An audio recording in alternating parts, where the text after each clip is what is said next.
For now, we want to turn our attention to Andrew Holland, a national security and energy expert from the American Security Project. So, Andrew, it's really a pleasure to have you on the program tonight because even absent these latest allegations regarding Hunter Biden, there was a very serious conversation to be had regarding U.S. energy independence, the threats posed by Russia and China when it comes to this front, along with the rest of the world as well. So I want to ask you up top, when it comes to that issue, being the nexus, if you will, between energy and security, who is the greatest threat to the U.S.?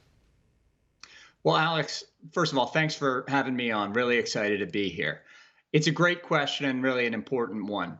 For the United States, the biggest threats are the monopoly producers of energy.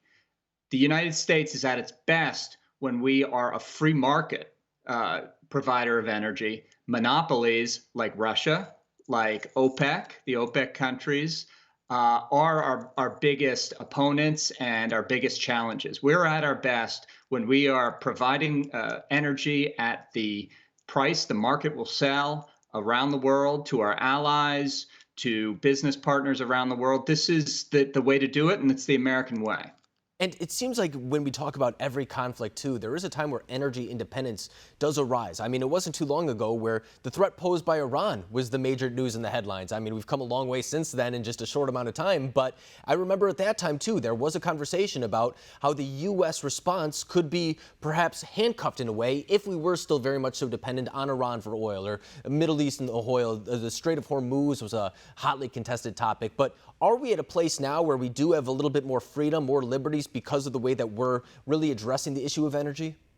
So you're absolutely right. And because of the U.S. fracking boom that happened over the last decade and a half or so, the United States, we had this interesting thing that gave us a lot of extra maneuver in the Middle East and around the world, because we were starting to be able to provide an alternative source of energy from Iranian oil. So ironically, as we were applying sanctions on Iran a decade ago, we were able to put those on and as we took off Iranian oil from global markets, we were able to add almost exactly the same amount of American oil back onto global markets. So the United States has seen this boom in all sorts of energy. You know, it's important to note that the natural gas and oil are the results of the fracking boom, but we've seen this huge growth in solar power, wind power, hydropower, all sorts of renewables as well, albeit from a lower base.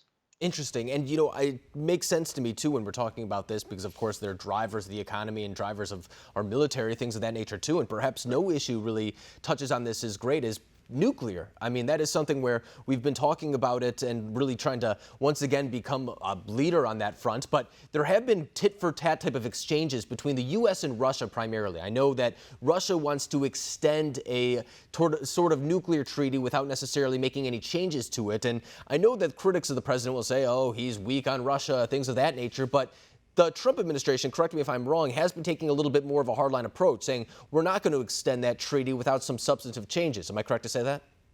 Right. And the Trump administration has been very direct with Russia on a number of nuclear weapons treaties, not just the New START treaty, which you're talking about, but a whole range of others. And, you know, of course, I think it's important that we engage with the Russians. We punish them for bad actions in nuclear weapons. But we have to be very clear that we don't want a new arms race with Russia. We now have about 1,500 nuclear weapons, as do the Russians. We don't want a new nuclear arms race. We don't want to be building more weapons that we can't use. Our military needs the money to build weapons it can use, weapons that are able to be used in wars that we're fighting right now.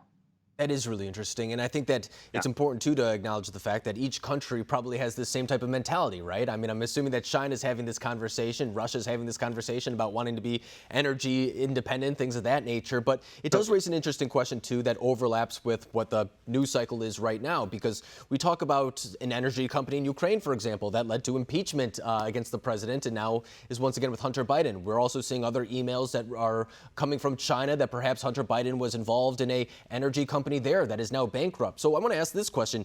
Do foreign type of energy companies, are they ripe for fraud, or is that just really what we're focusing on right now because of what's in the news? So I don't know the details of the Hunter Biden stories. I'm not up on that or anything. But what I would say is that, global capitalism, global energy has been, yeah, a place where there's been a lot of overlap, a lot of corruption, goes where the money is. In the United States alone, the energy market is $1 trillion per year. $1 trillion. Think about that. It's a huge market. So of course everybody's fighting to get in. Everybody's fighting for it, and there's just a ton of money in there. It is international. You've got the Saudis making money all sorts of places, and trying to invest it in all sorts of places. So you never really know. And it is a global energy marketplace, and there have been efforts to try and rein in corruption over the years. The U.S. Foreign Corrupt Practices Act, the all these other sorts of treaties and everything. There's ways to do it.